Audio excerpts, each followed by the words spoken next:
Hi, I'm Claire Cottingham, and you're listening to Everything F1 podcast, driven by fans for the fans.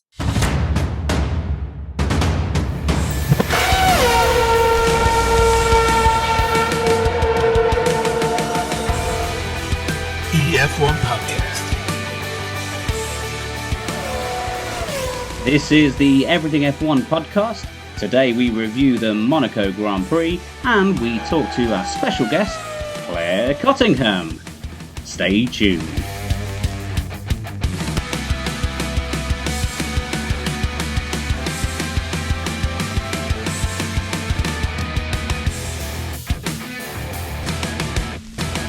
Hello and welcome to the Everything F1 podcast with me, James Tiller. Today we've got alongside me from the Everything F1 team, Coops. Hi Coops, how are you? Hello, I'm good. How are you? Yeah, very good. Thank you very much. We've got Adam. Hi Adam, how are you? Hello, I'm good. Oh, it's sexy deep man voice there. And we've got a special guest today. We've got Claire Cottingham. How are you, Claire? You okay? I'm good. I have no sexy deep man voice, I'm afraid. But thank you very much for joining us anyway, with whatever voice you do have with you today. For all our listeners, we are Everything F1. You can find us on all socials. We are on Instagram, Twitter, Facebook, YouTube. We've got a Discord server, and our handle is @joinef1. And of course, don't forget our website, www.everythingf1.com. And of course, the podcast itself, you can subscribe to the podcast, and that's on all podcasting streaming services.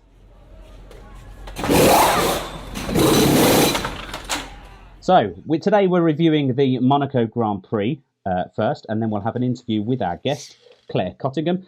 Just for the uninitiated fans out there, Claire, who are you, and why are we so interested in speaking to you today? I mean, I can't answer the second one. I have no idea. So I have been working in motorsport for quite a few years. I have done F1 as a pit lane reporter for BBC 5 Live, for Channel 4. I was also, for the first year of W Series, their commentator. And also have worked for BT Sport, ITV Sport as well, motorsport for touring cars. And done some bits for FE as well. And at the moment, I am now the Formula One reporter for the Daily Express, which goes across the Mirror, the Star, and another. What's the other? I think the Daily Express is the other. That's the other. Well, you've done a lot. I can see why you might forget something, because it seems like you've done work for pretty much every network, newspaper, or whatever that's out there, radio program that's out there. But thank you very much for coming to speak to us today on the Everything F1 podcast. So as I say, we're going to talk about the Monaco Grand Prix first, and then we'll speak to Claire afterwards about her career so far. So, Coops, in 3 lines, what did you think of the Monaco Grand Prix? It was a strange one, because the race was rubbish, but it was because of what was going on. It made me excited to watch it because of how the championship ended up, and Vettel getting points and Norris getting on the podium again. So yeah, it was a bit weird for me. Adam, same question to you. Sum up the Monaco Grand Prix. Yeah, well, as Coop said, as much as the race was interesting, I found the whole weekend interesting, because I watched everything from free practice, to the end of the race. So I think the build-up to the race was more interesting than the actual race itself. It's usually the way for Monaco, isn't it? Claire, can you give a 3-line kind of your sum up your feelings on the weekend? I mean, I'd say quite similar to Adam's. I mean, this isn't going to be a 3-line because I'm a broadcaster and we don't do that. No, but I think it was really interesting because the mind game started. And I think that was really fascinating that we've seen that swing in the championship now.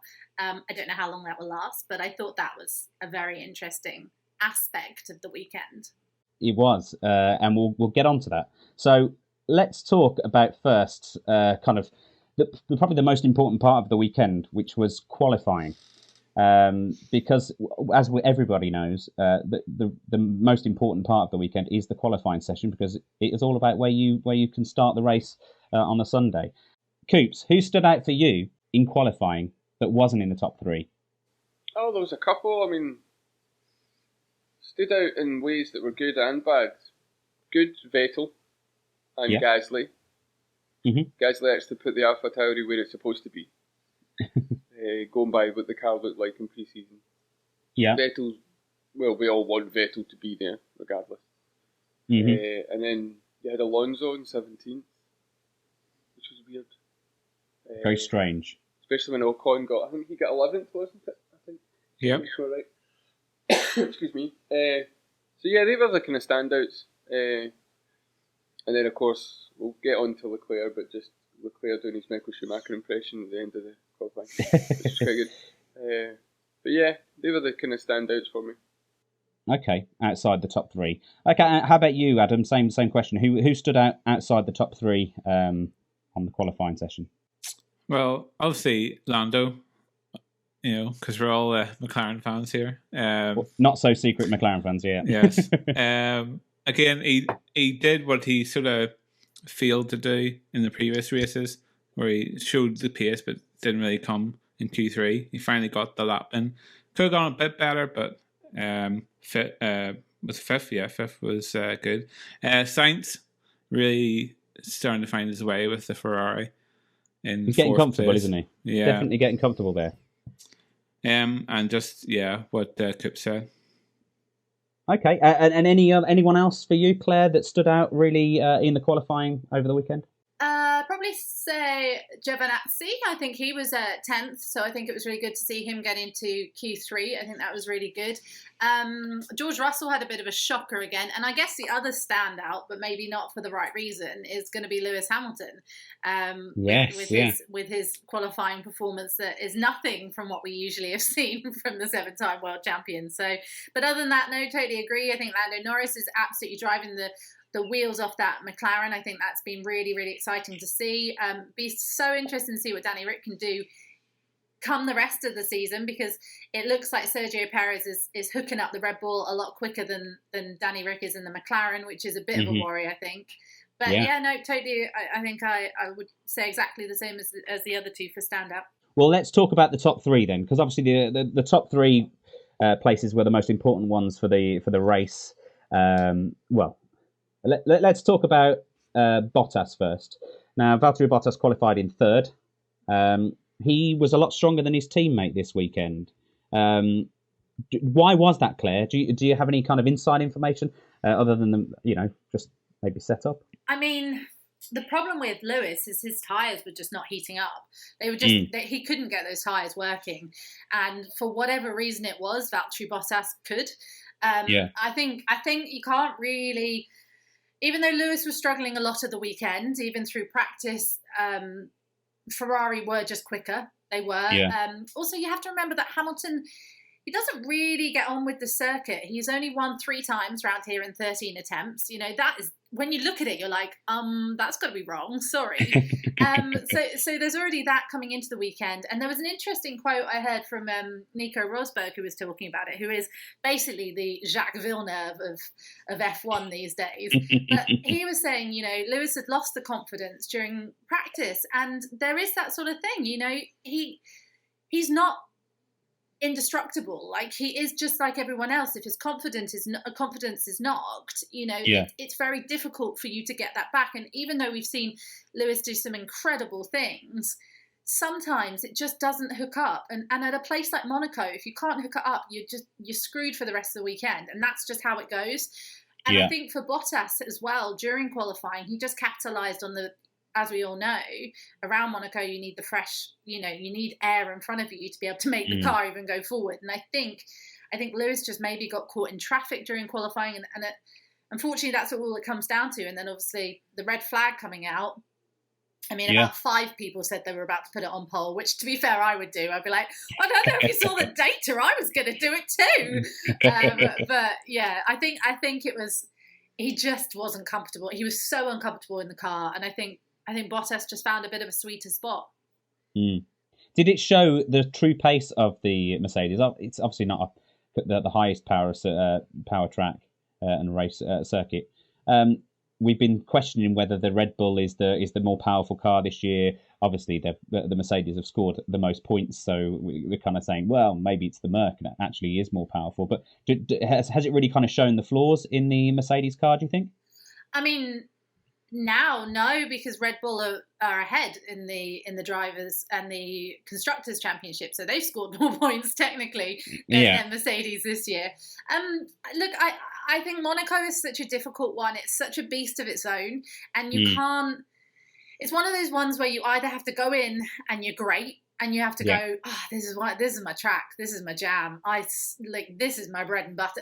Leclerc, he loves it. He loves it around there. You know, he's had bad luck, don't get me wrong, but you know, it's a circuit that he enjoys. It's one of those ones where you can't compare, I would say.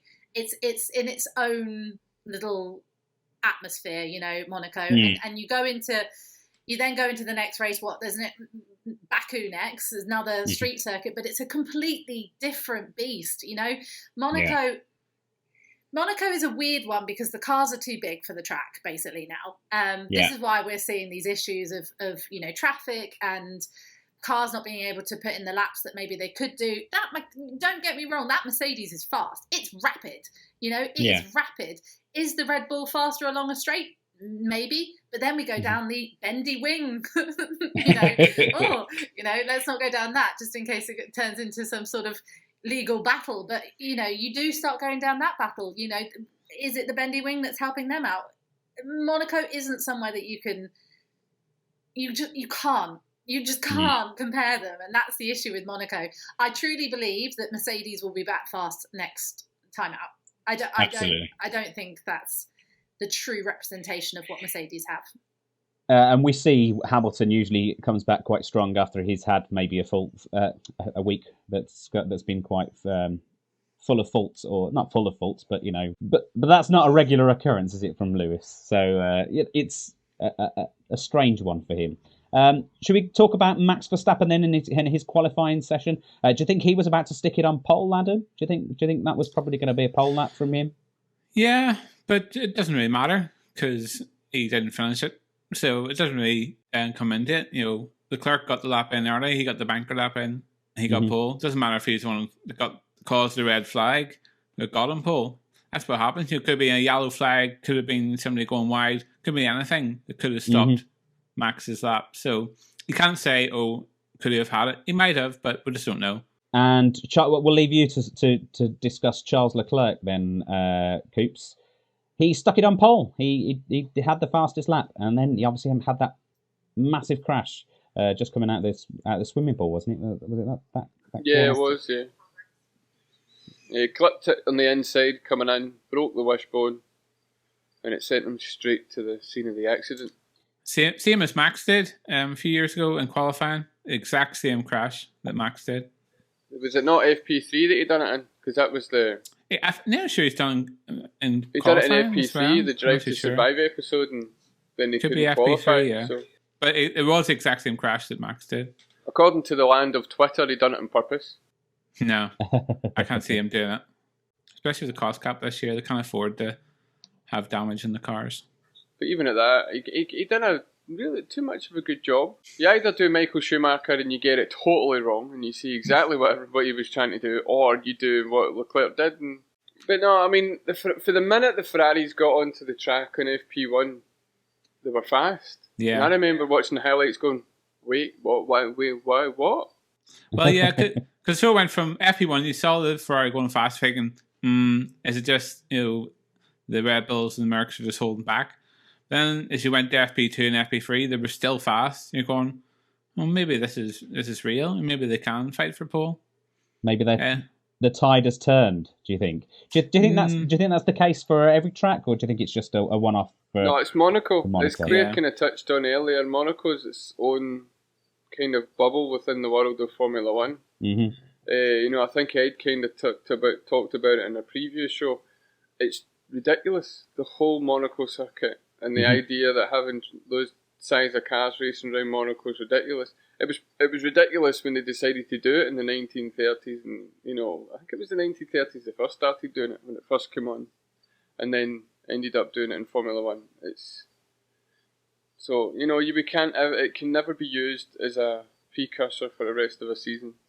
It's just, Monaco is what it is. When everybody sits down to watch Monaco on a Sunday, they know they're not going to watch a passing, like a Baku passing everybody and having excitement. It's not going to happen.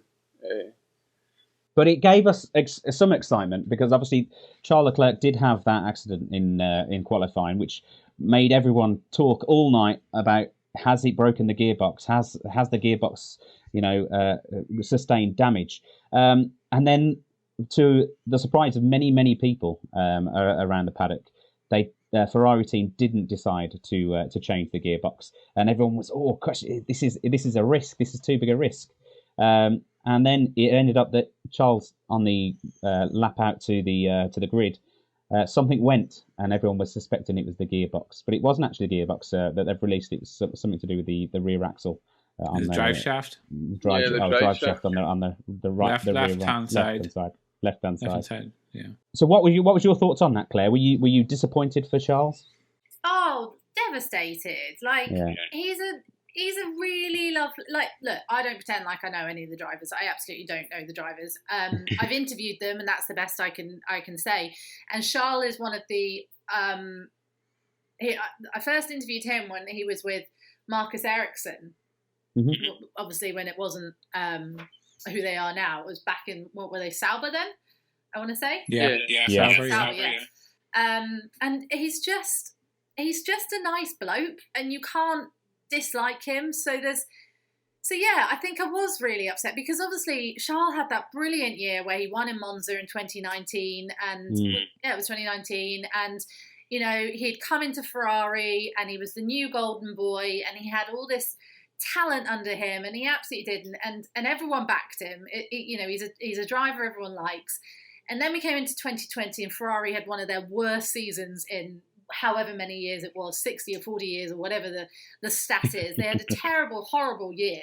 Yeah. And then they've come back this year. Carlos has come across as well, and that would have been big for Carlos Sainz to come over and decide to. I mean, he probably was like, "Yay, Ferrari!" Then saw them in 2020. It was like, "Oh, what have I done?" I think Lando made a couple of comments during 2020 about the Ferrari, like the forklift truck going by, saying, that's faster than your Ferrari or something. It's one of those funny things, isn't it, where you go, "Oh God, Ferrari dominance! Oh God, the Red Bull dominance! Oh God, the Mercedes dominance!" But you don't like to see that sort of fall from grace, I think. And for Ferrari especially, they're a proud team, and Charles is a good driver, and he's a good person in terms of how I view him.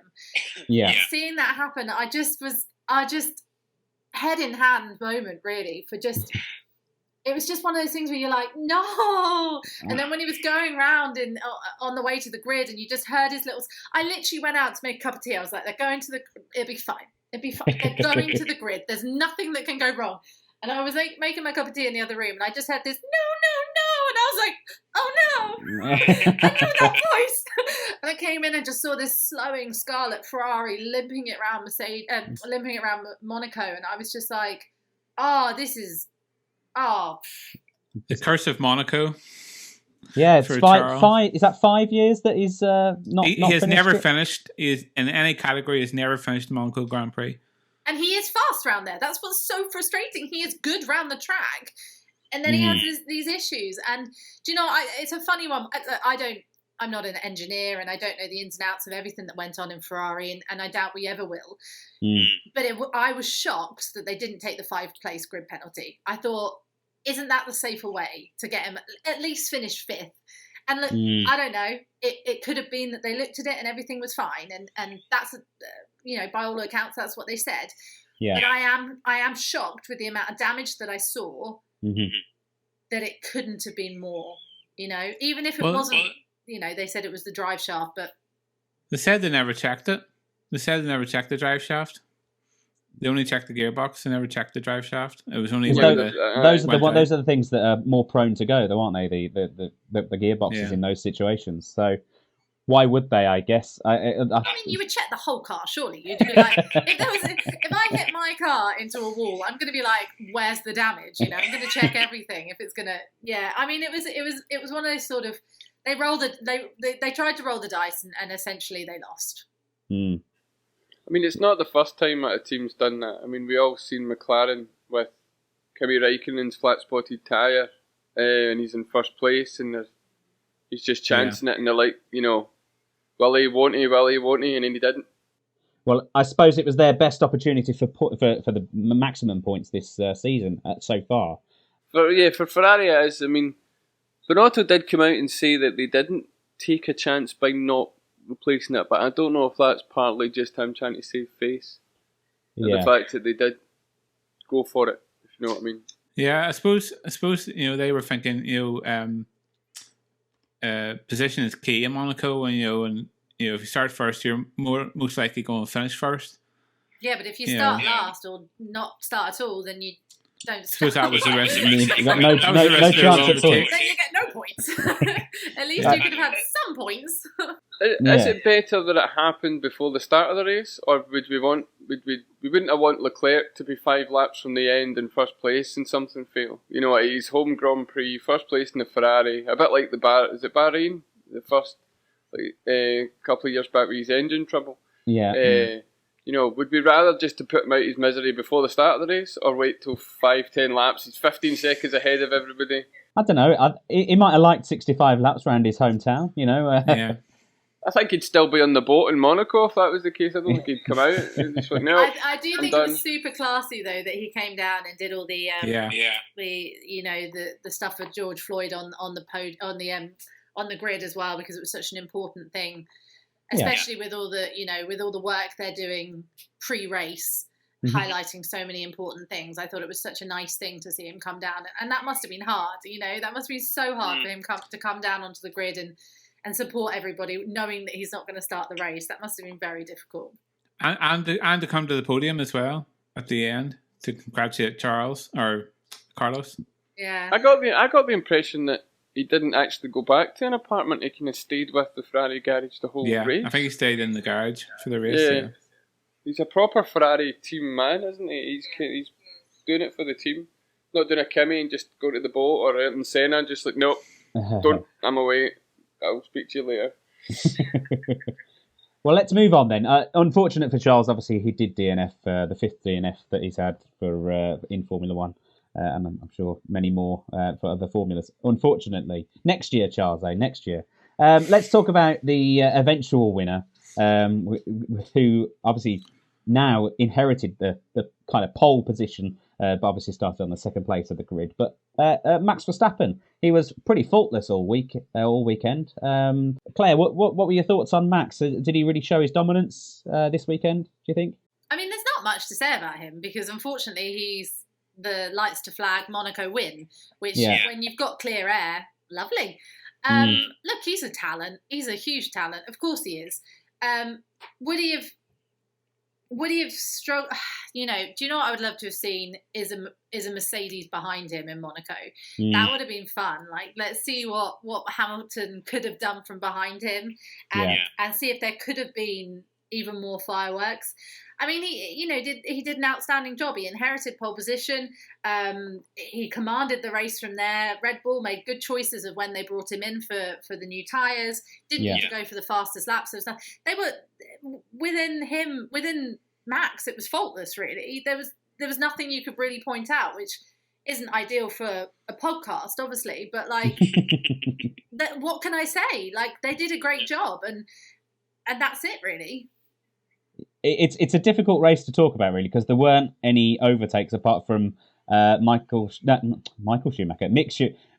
Schumacher on Nikita Mazepin. That would have been a pass and a half. Michael Schumacher done that. Yeah, I mean, there was no overtakes, but don't get me wrong, there were enough overtakes and undertakes within the pit stops. So I mean, there were some, just maybe not on track. Well, let's talk about Perez then, because Perez obviously started a bit lower down, but he ended up in 4th.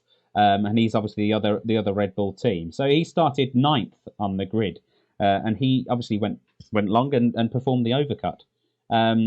What do you think about Perez's performance? Adam, we'll go to you. Yeah, well, he did the job he's paid to do.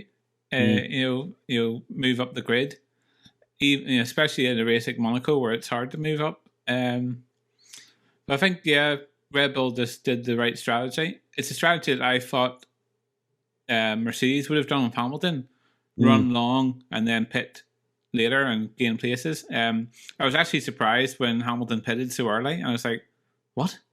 I was expecting him to just keep going and going and going until his tires gave up. He was even saying his tyres are still okay, and he obviously made that complaint just afterwards. But he wasn't impressed with that strategy call, was he? The overcut worked for Perez. Obviously, it took him into 4th position. But again, he was able to catch Lando, but as we know in Monaco, he can't pass, so there's not much he could do. No, exactly. Okay, well let's go. Let's talk about another team then, because obviously we touched on Red Bull. It's very difficult to say much on any people really, because it's very much a procession from start to finish, really. Let's talk about one of our favourite teams, the McLaren team. So Norris did end up on pole, obviously moving up because of the Charles Leclerc DNF. How did you rate his performance in the race, Coops? Pretty faultless, to be fair. He went out, did what he needed to do, kept Perez behind him, and I think his second set, he went from the soft to the hard, didn't he? He went from red to white. He didn't use the yellow, as far as I remember. And I mean, he said that at times that car was undrivable. So for whatever reason, the hard tyre just kind of knocked the setup off a wee bit. But he kept it well within the bounds. And at the start of the season, I had made a comment that for whatever reason, Norris wasn't someone that people talked about as a future champion, and he's changing my mind with these performances this year. He's quietly going on about his business. Mm-hmm. And if he goes to the end of the season, if we manage 23 races, and he's comfortably put Ricciardo in the back seat, you have to then start talking about what he's going to do with himself if he keeps going the way he's going. Okay, well, how about his teammate then? Obviously, Norris got 3rd on the podium, and he got to spray the champagne in Monaco. But his teammate was very much kind of just out of it. And got lapped by Lando. Yeah, lapped. Yeah, completely out of the points. Daniel Ricciardo is usually a bit of a specialist at Monaco, but just still cannot get his head into the McLaren car. He's not got the confidence in the car. It's very much the same as Hamilton that weekend there. As Claire touches on, if you don't have confidence in your car around Monaco, you're nowhere. And I think, I'm sure he's came out and said that it's a very specific driving style for the McLaren. He did. So he's having to unlearn his natural way of working. So it's not subconscious, it's conscious, and you don't have the time to think in Monaco. So when you're having to you're having not to think, or you're having to try to think, you end up reverting back to your natural way of driving, and it's not suitable to that car, so he's losing time. He's still not quite got his braking points right. He's still getting coached at certain points round there. I listened to a wee bit of the free practice with the radio with Ricciardo. Yeah. And his engineer was still saying, right, a wee bit more pressure here, you're losing it a wee bit there. He's still having to go through that. So he's just not at one with the car at all. He had that a bit through the race as well. His engineer was on the radio saying, you need to up this pace, and he was like, I can't keep this pace. And they were like, we need this pace, Daniel. You need this pace. We can't do anything else. And it's a really fascinating thing because Sebastian Vettel came out at the beginning of the season and said, I've had to relearn how to drive a whole new car, and you don't quite know how hard it is to relearn. And I think Perez has had to deal with that, Vettel's had to deal with that, and I think someone that's really, really struggling is Daniel Ricciardo. And there's part of me that's really worried that we've seen the best of Daniel, and I really hope that's not the case. I really hope that's not the case, because I've got a lot of time for Daniel Ricciardo. But there's part of me that just worries when you lose that confidence so much, how do you get it back? And when Lando is doing what he's doing, which, you have to remember, he's been at the team for a long time. He's a lot more comfortable. He is a very different driver from Daniel Ricciardo. Yeah. And it just feels like Lando is just going from strength to strength, 2 podiums when he only had 1 podium coming into the season. You know, he's now got 2 podiums to his name, one of them in Monaco, and he's now signed a multi-year deal. Don't get me wrong, obviously Danny Rick's signed a multi-year deal before he signed it back in 2019 or something stupid, didn't he? Signed it years ago. But you know, there just seems to be this shift where, you know, you're right, Coops, like he was always sort of disregarded as somebody, you know, it's almost like it was like, oh, it's, you know, another driver that's just going to come through and then just filter out again. Whereas actually he's giving people some time to look around and be like, oh, hang on a minute, this guy's kind of quick. Like there's something, you know, and we saw it when he was in the TOCA package, when he was doing, I think it was Formula Ford. I think it might have been British F4 at the time, changed its name. But, you know, he was a rapid driver and he was, I mean, this high, but, you know, at the time, rapid. And then he's come into F1 and he's really, what's really amazing is he's not only put his personality on the sport, on the championship, he's also allowed his talent to grow as well. And that's really fascinating how he's managed to balance both of that. So I think, you know, Danny Rick's sort of looking at his teammate and going, well, why am I not quite getting it right, I guess? And that must be frustrating for him alone. Oh, yeah, absolutely. He was probably expecting to do much better straight out of the box, moving to McLaren, you know, realising he was going to finally have one of those Mercedes engines, you know, a great aero package that McLaren you've put together. I think he'll be on the back foot and kind of thinking, hang on, what am I going to do for the rest of this year? I'm going to have to struggle through.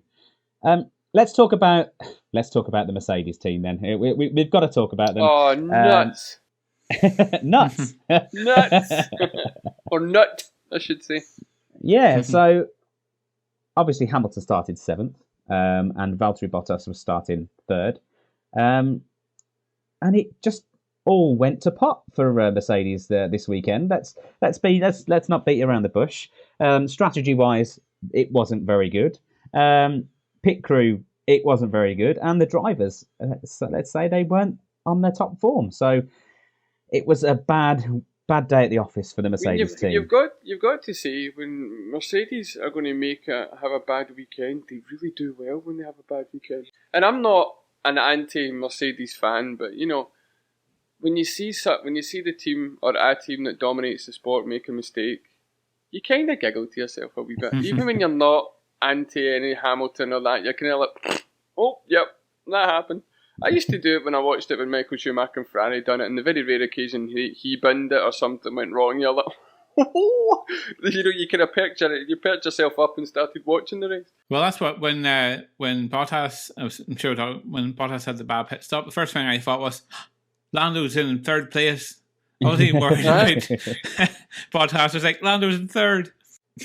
But anyway, they in the pit lane, but they were looking at we were looking at Bottas and watching him there, and you know, get the little ticker of how long he's been in there, and then it was cut away, and then they cut back, and I was like, he's still there. And then to watch it go terminal that quickly, you know, just for the fact that a wheel nut had machined into the axle, you know, when you're like, and then he was running in 2nd, like, you have to feel a bit for him. It was his it was his only chance, like, so far this year, to outscore his teammate, to outperform his teammate, to actually be in a position that he had outqualified his teammate, and then that happens, and you're just like, oh, what a terrible time for him, you know, when he's trying so hard to stay in that seat as well. Yeah, it was a shocker. He's pulled into the pit, and obviously the blame now. There's been an article going around that we don't know if this article is a real quote, because unfortunately there's lots of, you know, things going around the internet. It's not a full quote, I don't think, but Toto apparently has laid some blame at Bottas's door for not landing in the pit box correctly. Now, we don't know if this is the you know, a complete true quote. I certainly don't think it's the full quote, and I think it's definitely been taken out of context from what he said. But yeah, is that because you think it's totally absurd, or is that just because of Formula One? But he said the opposite as well. He said the guy that was operating the gun wasn't at fault at all. I thought, but he's the one that's doing it. How is he not at fault? But Bottas is. But this is the quote that's from a dubious source, so I'm not going to take it as 100. I didn't see that quote afterwards, and I did listen to his presser. It was from Auto und Sport, one of the German Auto und Sport or whatever it was. But obviously, Planet F1 have run with it, and a couple of other pages on Facebook have run with it. So I think maybe he was asked, what was the situation in relation to if the quote is true, that he did say that. I think what he's probably been asked is what led up to the situation with the wheel nut. He's probably said, well, Valtteri was slightly askew in the pit box. The wheel gun man had to move and adjust himself, and as he's done that, he's pressed the button too early and machined the nut. But also, it could have been a translation. Sometimes when things are translated from like Austrian or German, like it's slightly different when we read it, obviously. Yeah, blame. The word blame was kind of emphasised, and I just can't see it. Maybe if he was saying it was a set of circumstances that led to the wheel nut, and that's been translated as blame. But I can't see it, and I don't see it as a real strong negative. I think he was probably just breaking down kind of what happened and the reason that it did happen. But it did happen. We had a machined nut, which we probably haven't seen. I've never seen it. Never heard of it either. Never heard of it, never seen it. Obviously knew it could be possible. I mean, I do it all the time to my Phillips head screws when I'm doing DIY or pretending to do DIY. So yeah, it can happen. It had happened. It's amazing. The video the slow-mo video that popped up on social media showing you is amazing to see. The gun comes on, comes off, and then there's this thing that's just at one with the axle, and you're like, oh, that's not coming off anytime soon. And Bottas himself said he saw shards of metal flying around the wheel. So I think he probably saw that it was not a good thing anyway. But let's talk about the other Mercedes then, because as you say, Lewis Hamilton had a terrible weekend really for Lewis Hamilton. He ended up in 7th. He started in 7th and ended up in 7th, so he didn't lose anything. But what he did do, because he had the time, is he slapped a new pair of boots on towards the end and got the fastest lap to try and minimise the damage in the championship. But the damage is done because he's no longer first in the championship, and neither are Mercedes in the constructors. How big is this for the championship this year, Claire? I mean, not that big. No. Oh no! They'll have it back next week. No, I'd love. I mean, look, it's advantage Red Bull. That's on paper. That's what we've got to work with, and Red Bull have closed the gap and leapfrogged over Mercedes in a dominating year since 2014, since we've seen this Mercedes, nobody can beat it, So regardless of the fact that, is this what we're going to see until the end of the season? Maybe not. It doesn't matter. It shows that at least another team is getting closer. So even if 7 races time, Hamilton's got another 14-point push and lead, fine, at least we've got a glimpse of something. And I think that's what's really exciting heading into the whole big changes for next year as well, with the rules and regulations changes. I don't want to say it's going to be like a fresh clean sheet next year, because I don't think it will be. I think the same teams will be dominant, the same teams we see now. It's still going to be Red Bull, it's still going to be Mercedes, it's still going to be the Ferraris, hopefully it's still going to be McLaren. I think they're still the ones that are going to stay at the top, or at least Red Bull and Mercedes. But the thing is, I think that's different for this one is the confidence I think it will give Max Verstappen, and I think that's the difference. I think the fact is that there's 2 things in this, basically. Max is going to get confidence, which is good for him. Yeah.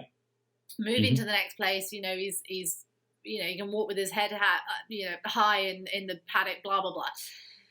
But the danger is that you've got a very rattled Lewis Hamilton, which is arguably more dangerous. So all you've done is poked at the bear. So it's an interesting one where it will be very, very, very interesting to see how Lewis comes back, because this is the first time we've seen Lewis not his calm and calculated usual Lewis Hamilton we've seen of recent years. Lewis has really worked on how he says it. He's very calculated. He's very much like Sebastian Vettel, very calculated, very ready with every word he's going to say next. Doesn't say a word too soon. But old Lewis Hamilton maybe would have said too many words too soon. 2016, Rosberg Hamilton war of words. You know, they did have those arguments, and then they did like stop talking to each other after, I think it was after Monaco last time, they decided they weren't going to talk to each other anymore, you know. And I think that's the interesting part of the championship now. It's the mind games and how we start playing those, because Lewis says he doesn't like mind games. However, this weekend, he says Verstappen has lots to prove. You know, he is playing the game. And then afterwards said, we don't want to get in a childish war of words with everyone. Well, you're playing the game, mate. You're doing it all right, you know. And that's what's going to be really fascinating. It's going to be this. They've got lots of, I truly believe that there is a lot of respect between the two drivers. But I think that'll be the interesting thing. It'll be who blinks first. Yeah, absolutely. We were expecting fireworks because we thought, obviously, Lewis Hamilton would be a lot closer this weekend, but it didn't happen. Obviously, Coops, you suggested that it was going to be a coming together of Hamilton and Verstappen. Obviously, it didn't happen this weekend, but can you see it happening at some point this year? Oh, that's it's that like joke as the Pope Catholic. You know, it's going to happen. You know, every race weekend except Monaco, they're first and second, or second to first, or first to second. They've already had a wee bit of contact, but you know, as they've always said, and I think 𝐼𝐚𝐧𝐬 was quite, kind of said it as well. You'd rather take out your teammate than lose to them, or your rival than lose to them. Yeah. So, if they're first and second going into that first corner in Baku, they're not making the second lap. They're going to do a Red Bull from a couple of years ago and disappear up that, They won't do it there, though, will they? That's not going to be... They're both... I think they're both too intelligent drivers. Yeah, and I think that's... We'll see something silly, I think. And I'm not wishing... Sebastian Vettel said something very interesting about this at the beginning of the weekend, actually. And he said, I wish people would stop asking when they're going to crash. We should be praising the fact that they've had so many wheel-to-wheel battles and not crashed. And it's true. It's so true. The level of talent that we've seen between these two drivers and they haven't crashed has been like phenomenal. Like, it's obviously not as big fireworks, don't get me wrong, but even just watching them going wheel to wheel, we've not seen that in a long time, and that's really exciting for me. So the fact if they're going to crash or not going to crash is sort of irrelevant to me. The fact that they are going wheel to wheel and one of them could win and one of them won't, that's even more exciting, I think, for me. Absolutely, we're just enjoying every race this year so far. I mean, we've had really good ones, and we've had a few lackluster ones, but even the lackluster ones have given us plenty to talk about. Yeah, there's always been something to talk about. There's been something to chat about in every single race. Give me kind of a summation of your drivers that you felt did well this weekend, Coops, because I realise there's not really so many. We can't talk about every single person because it was pretty non-eventful for the rest of the grid. But kind of pick another person out of the rest of the grid that you want to talk about. Well, I'm going to shock all of you, and I'm going to talk about Ocon. Okay, your enemy. I don't know what it was, but there was something that just made me think. And the way that he went on last year, or how he didn't really do anything against Ricardo last year, I was just like, nah, you're kind of done, you're finished. But he's quietly just got on about his business, and he's, there was all this talk at the start of the season that Gasly's probably going to end up in the Alpine. Well, now 5 races down, and they're talking about Ocon might get an extension to his contract already. He finished 9th. Alonso finished 13th. Alonso qualified 17th. I mean, Alonso was out qualified by George Russell. I think from what I gathered, the Alpines were struggling with the same issues as Mercedes. They just couldn't get their tyres to fire up. But again, one of them struggled with it and the other one didn't quite struggle with it. So Ocon's quietly proving me wrong. Everybody that I talked about that I wanted to, I didn't think Ocon was going to do well against Alonso. He is. I thought that Tsunoda was going to do really well. He's not. And I thought that Danny Ricciardo would be closer to Norris. It's not happening. So it shows you how much of a crapshoot it really is with Formula One, and it's great. I love all this. I love to think and go, oh, yeah, prove me wrong. And it also points us in the direction of not going to you for tips for our bets that we. If any of you have seen how my fantasy team work out, you will know. Do not ask me anything about predicting anything. I'll tell you, there's a start and a finish. That's it. I think what put us off was Bahrain. Because we had so much testing and practice going into Bahrain, the new drivers were able to get more comfortable for that race. Then once we went to the next circuit, we started to see the more seasoned drivers come forward and the new drivers fall back. So I think it was like a false start for it, especially Tsunoda, who did so well in Bahrain. Then it's just sort of faltered. Tsunoda hasn't recovered from binning it at I want to say Imola, but I might be wrong. Yeah, when he binned it in qualifying at the first thing and tanned it, he's just not quite got back into that groove again. And then, of course, in Spain, when he decided to say that there was something wrong with the car compared to his teammate, and then lasted about 18 laps, you're like, oh, you pissed off your engineers, did you? Okay. But no, I mean, he definitely has some raw talent. I think he needs to take a step back and just get his head down and get on with it. Yeah. But, the other thing that I want to bring up about Monaco was the fact that Aston Martin done so well, so we didn't have to hear off Snaffner and moan about the regulations ruining our low-rate car again for the 5th weekend in a row. But it was nice to hear it. I think I shared it in our group chat. Vettel at the end of the race, a happy Vettel. Yeah, I think it was more the Vettel's talent shone through. It was a good weekend for the two of them. Yeah, we can't blame Stroll for the fact that he'd done that with the swimming pool, which meant that we missed Vettel passing Gasly on the outside after the pit stops, which has been memed to nobody's business, to the point where even Tiller didn't know what I was doing when I sent him a video of it. Yeah, it went completely over my head. Anyway, Adam, who stood out for you over the weekend that we haven't spoken about? Yeah, as we said, I was going to say about Vettel and just saying he sort of found his groove now, hopefully, with the Aston Martin. We'll have to see how it goes in Baku with the long straights. Because it seems to struggle when they've got long straights compared to when there's just corners. I think he sort of showed all weekend. He got driver of the day as well, I think, didn't he? Yeah, he did. Yeah. So he's that would still be nice popular. For him. Yeah, he's still popular with the fans, and hopefully he can use this confidence going forward. Same question to you, Claire. Then, who else stood out for you that we maybe haven't mentioned? I mean, same really, because they were the ones. I mean, I have to agree with Ocon. Like, I think he's had a tough time. He had his time out when he was he lost his drive basically and became a reserve driver of a Mercedes, and he came back in. And in his second year with the team, he's outperforming a 2-time world champion. He is, and you have to remember how young he is. He's only like 23 or 24, like he's a baby. And you forget that. You do forget that. And he's a hard grafter, and again, he's a nice bloke to speak to. So, like, I've been really impressed by him actually, and like you say, like, he's just chipping it away. He's not shouting about it. He's just chipping it away in a nice way. And the reason I think that he's now being looked at is because obviously to re-signed is because Mercedes have now been like, oh, Ocon, I remember about our young Mercedes driver that left us for Renault, like, oh, flirting over there. There's also that sort of interest, I think, that is what Alpine are trying to stop happening. Vettel was just yummy to see, wasn't it? That was just so nice. That was just a really lovely moment for everyone that's really watched him suffer at Ferrari for whatever reason, not comfortable with team, however you want to look at it. He wasn't comfortable there.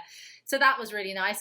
And, I mean, we've spoken about him a bit, but Carlos Sainz, like, great. He took it home for Ferrari, who had a tough weekend with one driver not starting the race, and he held his nerve, and it was nice to see, Yeah. I've never really been controversial, but I've never really been that impressed by Carlos. He's always sort of been a driver that I've never really sort of bought into, but actually I sort of was like, oh no, that's really impressive. I like that. That's good. So I think much the same really, just a more long-winded way of saying it. Sorry. So Carlos is he's a bit of an enigma, isn't he? He's not he's not sensational like George Russell, Hamilton. He's not Mazepin, obviously. He's just kind of there, and you kind of sometimes he can be a wee bit anonymous in general. So I can see what you mean by that, but Yeah, it's and he's just slotted into Ferrari so well this year. Like every other new driver struggled. Well, he did get plenty of laps around Fiorano in the pre-season in a 2-year-old Ferrari, which none of the other new drivers got. He was the only driver that was able to put the laps in before testing. But then I think coming off such a bad season the year before, I think they were like, we really need to do something different here. We really need to get you in and organised. Yeah, it's shaping up to be quite an interesting season. Well, that was pretty much our review of the Monaco Grand Prix. It was exciting for maybe different reasons than we usually expect from a Formula One race. It certainly gave us a few things to talk about here in the podcast.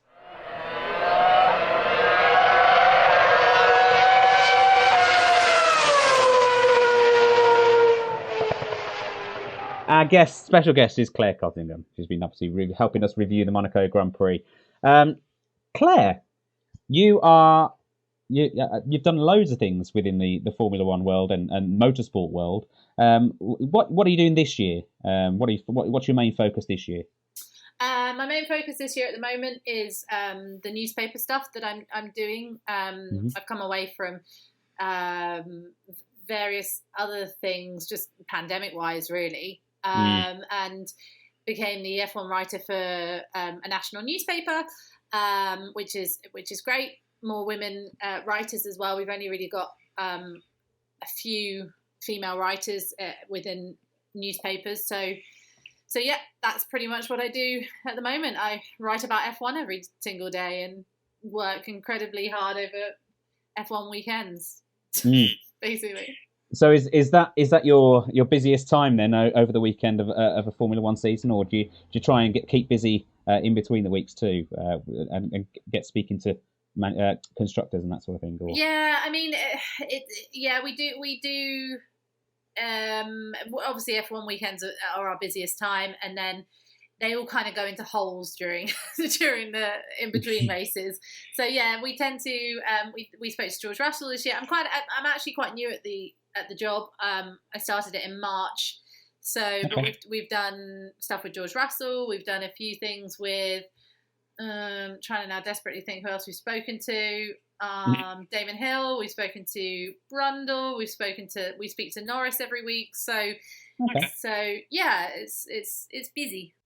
Okay, so what got you into motorsport in general? Kind of the journalism aspect and all the presenting and all the things that you do. So when I was younger, my dad still is a motorsport doctor. So he's an accident and emergency doctor, basically. But in his spare time, he used to go and do many races. So we used to spend a lot of our times going on French holidays and then end up in the paddocks of Le Mans. And I was just like, oh, fast cars. And I've recently, actually, you can see behind me, this is one that I've stolen from my parents' house, which is the silk, can you see it? The silk car. Ooh. Yeah. Oh, wow, yes. Stole that recently. There's another one down there as well that I also stole from them because basically they were moving house and I was like, oh, these are mine now. So yeah, basically got into motorsport because my parents, mum did a lot for it as well. So yeah, through that really. And then I started working for Radio Silverstone when it used to have the 24-hour radio. I think it just has that on race weekends now. But yeah, started working through that and then made my way through life, really. That was it. So, yeah, probably my parents got me massively into it. I think my grandma was quite into it as well. So we sort of just grew up around it, really. My grandparents were both sides, actually. So it was destined. You were destined to always work within the motorsport world. Yeah, I mean, sort of. Like one of my sisters is a burlesque dancer, and the other one's a proofreader for children's books. So. I mean, it's a very eclectic collection. It's what I wanted to do. Let's put it like that. I always wanted to get into broadcast, and then was very lucky in the opportunities that I've had to work in various different wonderful people, and yeah, this is my life. Okay, so you probably are aware that Formula One fans, it's obviously a massive fan base. Formula One. If you were going to say there's a motorsport that you should kind of enjoy as well as Formula One, which would you pick then? If you were to say, because you like Formula One, you should try Formula E, or you should try F2 or Le Mans or IndyCar. What would you say they should kind of have a look into? Again, it depends, I guess, what you want. If you want fun, sort of unpredictable racing, I would be like, either watch touring cars or Formula E. I'm a big fan of FE. I think it doesn't sometimes quite get the credit it deserves, because actually it's usually really, really close racing. It's well put together. I like the broadcast team. I've got a lot of time for the whole thing, really. The drivers are talented.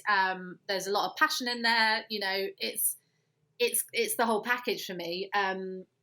And if you can, if you don't like the sound, turn the sound down. For me, it doesn't bother, like this sort of like, oh, well, I don't like the sound, it sounds like hair dryers or whatever it is. That doesn't bother me. If the racing is good, then the racing is good. You can watch certain racing where the cars are slower, but it doesn't make it any less exciting racing. If it's a good racing series, then it's a good racing series. But for me, I really like FE. I really like touring cars. There's a lot of great things on the TOCA package in general. The Ginetta Juniors, if you like watching, the craziness of the Ginetta Juniors is always quite fun. And also, I'm trying to think what else.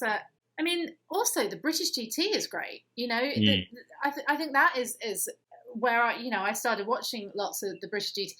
It depends what you want to watch. Do you want to sit and watch 24 hours of racing? Watch Le Mans. Do you want to watch some fun oval racing? Watch Indy. It depends what you want from your motorsport. If you want crash, bang and wallop, watch some touring cars. If you want some, exciting close racing, watch FE. If you want, to watch something new and revolutionary, then watch W Series. There's lots of fun things out there, and that's what's so exciting about motorsport. I think that there's so many different categories that you can dip your toe into, and that's fun. Adam, have you got a question for Claire? It's basically just who's your favourite person to interview, and what was your most interesting interview that you've done? I've been so incredibly lucky to interview quite a few different people. I think one that always does stand out to me, just for the sheer time that he gave me and the interest of the interview itself, was when and it was back in 2014, and I was at the Blanc Pan at Brands Hatch, and Alex Zanardi was racing, and he was racing for BMW at the time, and a friend of mine had got in contact and said, you can come and have an interview with him, because I think it was the first time he had returned back to Brands Hatch after winning his gold medal there at the Olympics, Paralympics, sorry. And so I was like, oh, great, okay, we'll come and have a chat. And I thought it was going to be a 5-minute chat, sit down. But he sat me down in the motorhome. We had this, I kid you not, 45-minute interview. And he just was chatting away, loveliest person, all of these stories falling out of him, anything you could talk about. And we sat there for ages just chatting and chatting and chatting. It was almost that thing where I was like, well, I don't want to leave, and he was so wonderful. And I remember coming away and being like, I'm never going to edit this. I'm never going to be able to edit this. But at the time I was working for BBC Radio Kent, so I had to edit it down to maybe a three-minute interview. But to be honest, it was just such an honor just to speak to him and chat to him and just get all the views from what it used to be like and what it was like for him and how he's overcome so much as well. So that's the first one that's come off the top of my head. So I feel like that's probably one that was quite a memorable one for me. But yeah, I've been super lucky to chat to some incredible people and some wonderful sports people throughout my whole career. But yeah, he was a special one, I think. And who would you love to interview that you haven't? He could be, past, maybe not. No, they're not with us anymore. But who would you have liked to sat down with and had a good interview with? I should have done my prep before this. That's a really hard question. I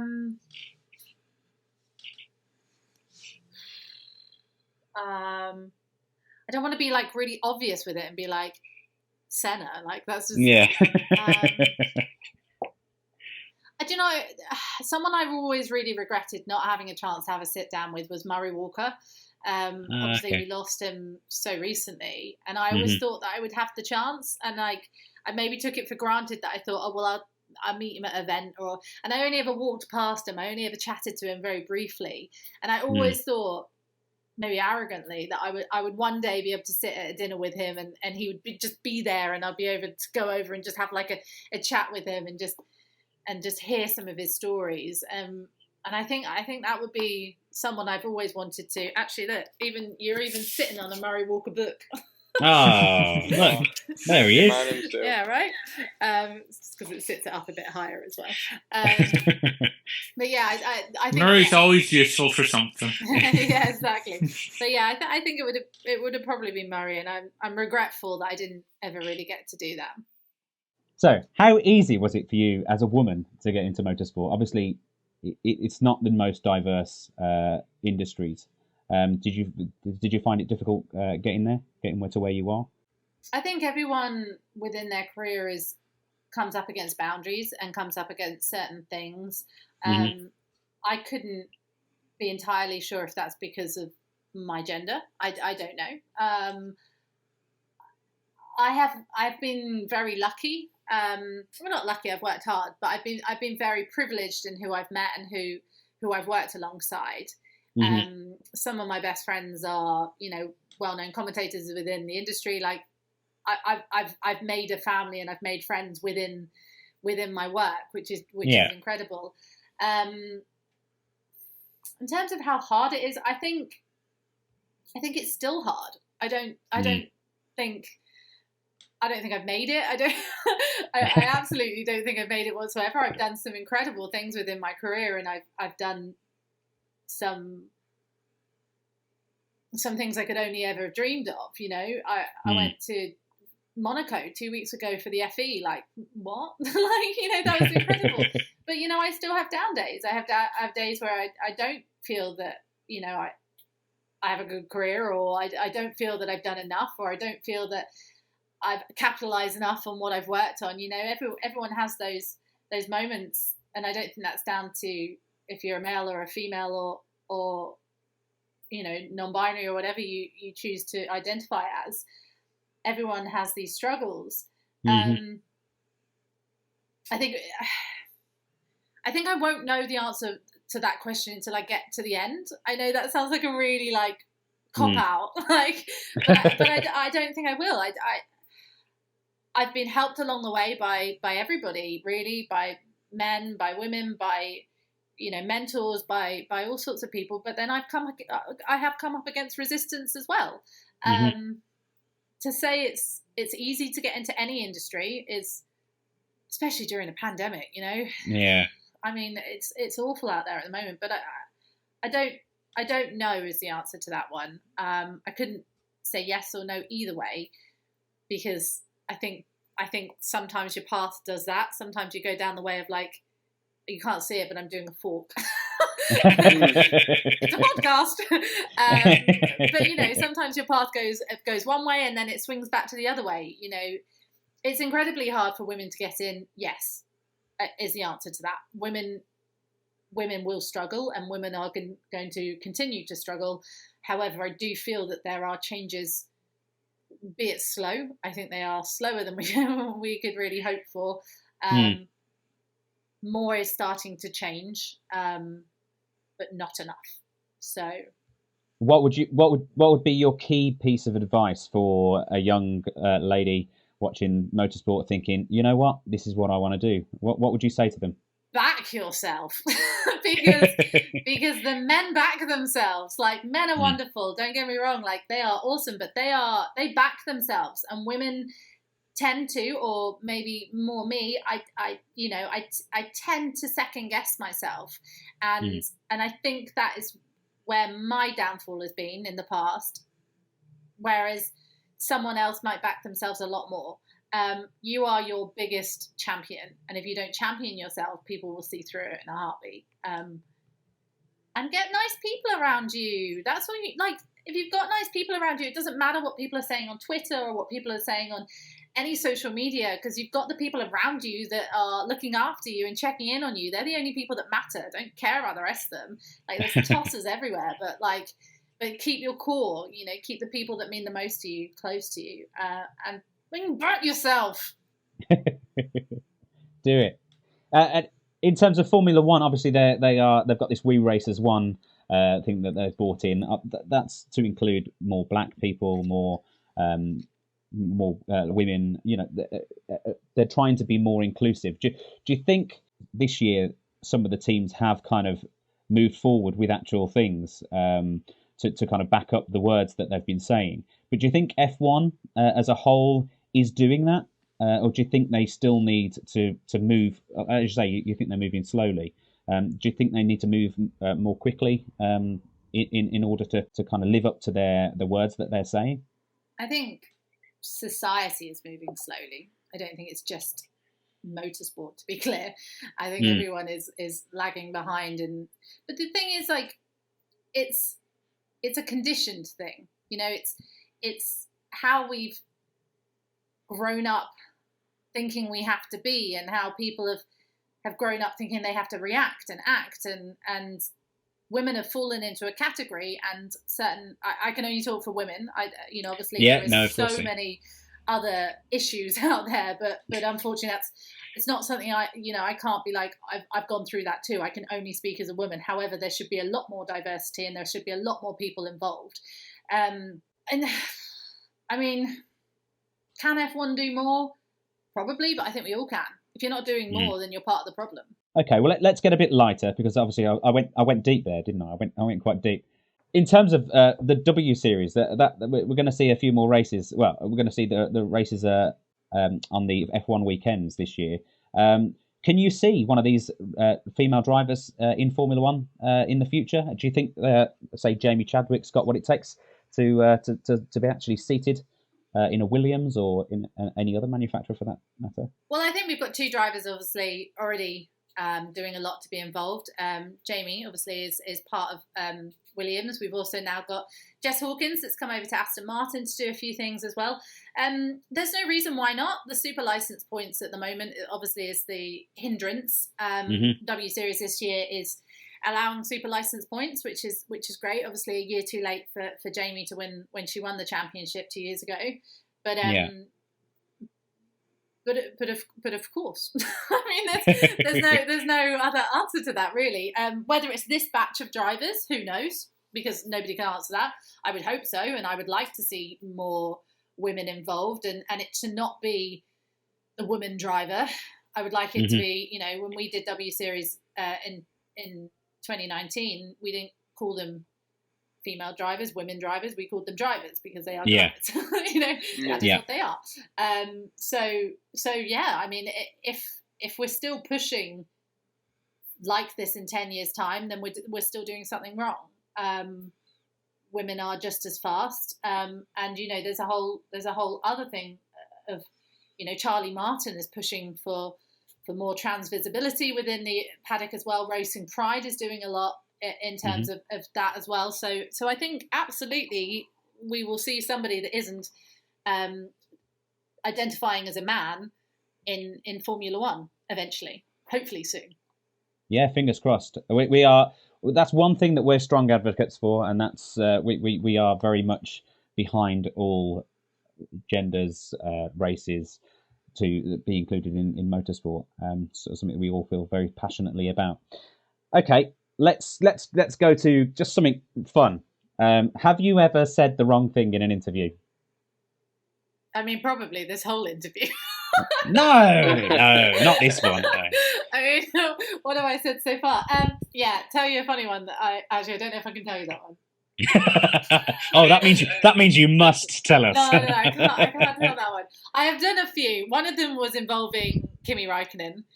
Oh, okay. Which was he'd misheard that I'd said something in an interview. I can't tell you that one. I can't tell you that one. What's another one I've said?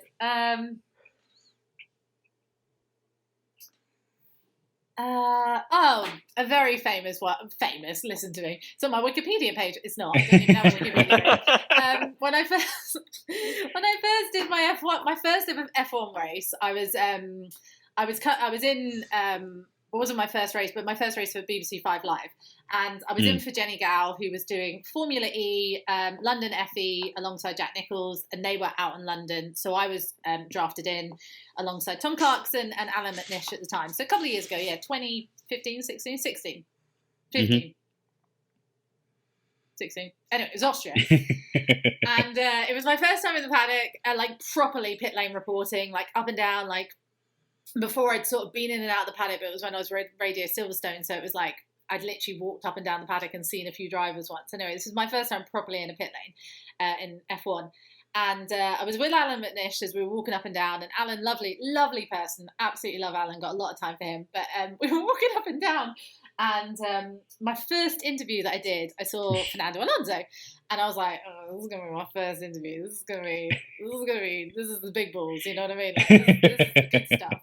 Anyway, so I went over, and Alan, was, oh, Fernando, how you doing, blah, blah, blah, how's it going, and had this lovely conversation with him, and I was like that, just like waiting to jump in, like looking like an absolute idiot in the corner. And I was like, "What's my turn? They're finishing now." And I went, "Hello, Alonso." Oh no! And I just saw Alan just be like next to me, just looking at me, and he's never let me. Like literally, I saw him in Monaco the other day, and he went, "Hello, Alonso," and I was like, "Whatever." So that's never let me down. So that was a good one. First interview on BBC Radio 5 Live, and I call him Alonso. Honestly, you must have really enjoyed watching you squirm at that moment. You just laugh, just like I'm not even going to save you. I'm just going to leave you to. I just stood there and went, "No, let's crack on." Keep going. I just carried on. I didn't say anything. I was just like, "No, your name's a lot. That's it now. Hello, Alonso." Never lived it down. Honestly. Coops, have you got another question for our guest, Claire? Is there any other kind of sport or thing outside motorsport that you follow, or what do you do when it's not about motorsport? I love cricket. I watch a lot of cricket. I'm a big fan. I'm Scottish, so what's cricket? Sorry, say that again. Yeah. It's like rugby, but you're also you're alright at rugby sometimes, aren't you? We're okay. We beat England in the Six Nations. Better than Italy, but that's not saying a lot. Anyway, so I tend to watch a lot of cricket, listen to a lot more cricket. I'm more of a I'm one of those very strange people that likes to listen to, so I only ever listen to F1 rather than, I have it on, and obviously now I work in it, I have it on as well, I watch it as well because it's important to know where we're at, but I only ever listen, and the same for the cricket on 5 Live, I only ever listen as well. I tend to dip in and out of football. I try really hard to be love football. I don't. And that's really bad. I know it's bad, but I like it.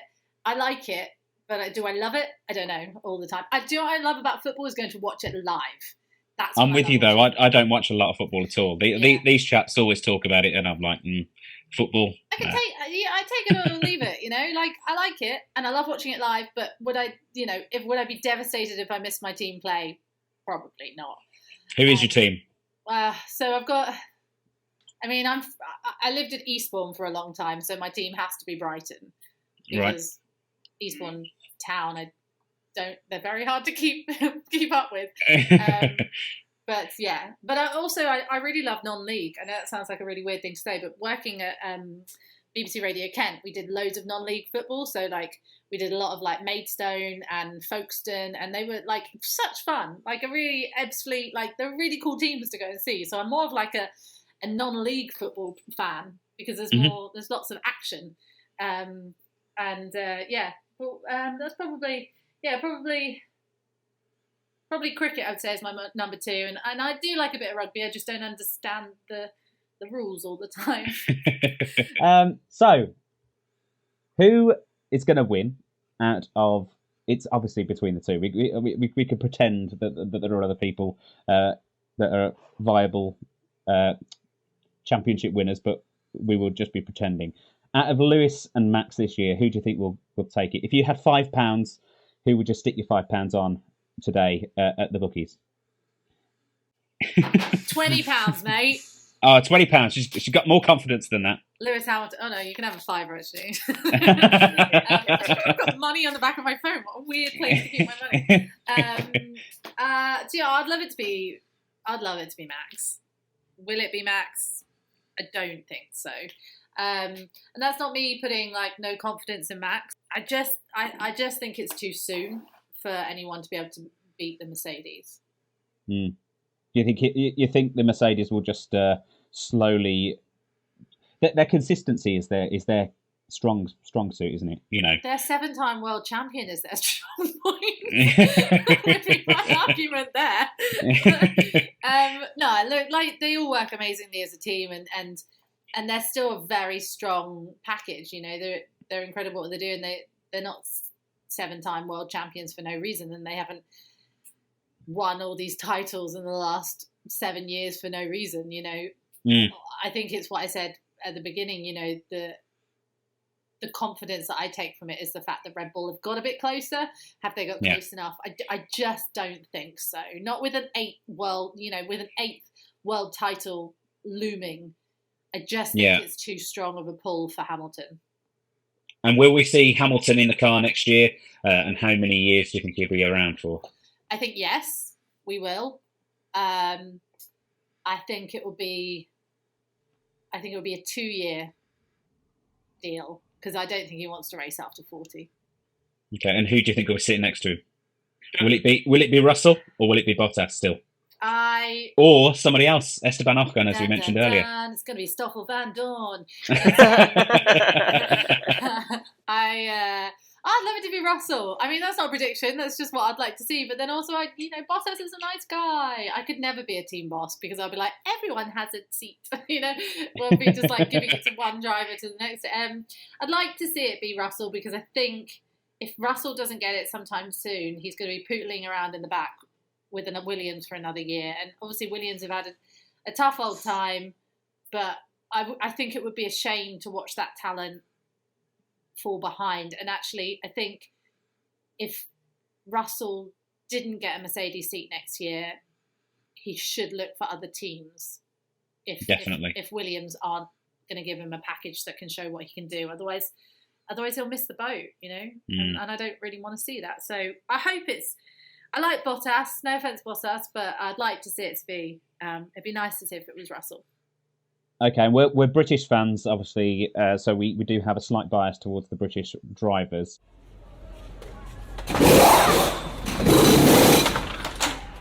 Well, thank you very much for coming to speak to us today, Claire. It's been very interesting. We could speak to you all night, and we probably have. This has been the Everything F1 podcast.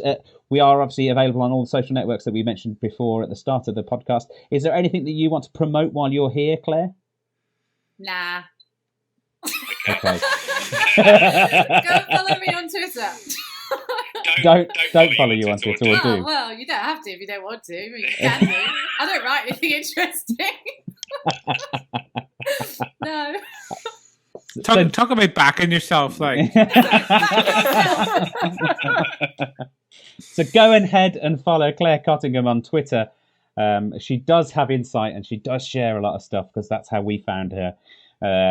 So head over there and like her page. Like our pages, join EF1 on all socials. So Facebook, Twitter, Instagram, YouTube, Discord server, and our website, www.everythingf1.com. All that's left for me to say is thank you very much for my team, Coops and Adam. Thanks, guys. Thank you. And thank you very much to our special guest, Claire Cottingham. Thank you. You're welcome.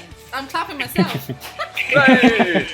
This has been the Everything F1 podcast. We'll see you next week.